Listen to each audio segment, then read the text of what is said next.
శుభోదయం అందరికీ. ఇక్కడ మన వంకాయ బీరకాయ బజ్జీ కోసం ఒక గిన్నెలో వంకాయ ముక్కలు, బీరకాయ, పచ్చిమిర్చి, ఉల్లిపాయ ముక్కలు, టొమాటో, ఒక చిన్న సైజు నిమ్మకాయ అంత చింతపండు, పసుపు, ఉప్పు వేసుకోవాలి. కొంచెమే వాటర్ వేయాలి, ఎందుకంటే బీరకాయ వంకాయ ఉడకడానికి కొంచెం వాటర్ సరిపోతుంది.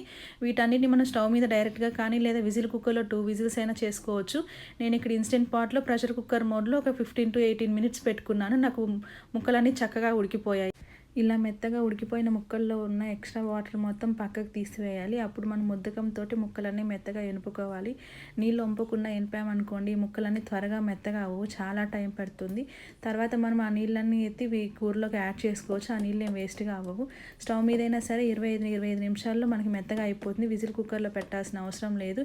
ఇలా మెత్తగా ఎనుపుకున్న తర్వాత ఒక గిన్నెలో నూనె వేసుకొని తాలింపు కోసం తాలింపు గింజలు, ఎండుమిర్చి, కరివేపాకు, వెల్లుల్లి, లాస్ట్లో కొంచెం ఇంగువ వేసుకోవాలి.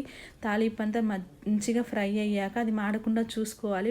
మంచిగా ఫ్రై అయ్యాక మనం ముందుగా రెడీ చేసి పెట్టుకున్న కూర మొత్తాన్ని తాలింపులో వేసి బాగా మగ్గనివ్వాలి. ఆయిల్లో మంచిగా ఫ్రై అయితే మనకు ఆ కూర మంచిగా టేస్ట్ వస్తుంది. చూడడానికి అది పచ్చళ్ళలా ఉంటుంది, కానీ అన్నంలోకి మాత్రం మంచిగా టేస్టీగా ఉంటుంది. ఒకసారి మీరు ట్రై చేయండి, ఖచ్చితంగా అందరికీ నచ్చుతుంది. నా వీడియో చూసిన అందరికీ థ్యాంక్ యూ సో మచ్. నా ఛానల్ సబ్స్క్రైబ్ చేసుకోకుంటే సబ్స్క్రైబ్ చేసుకోండి.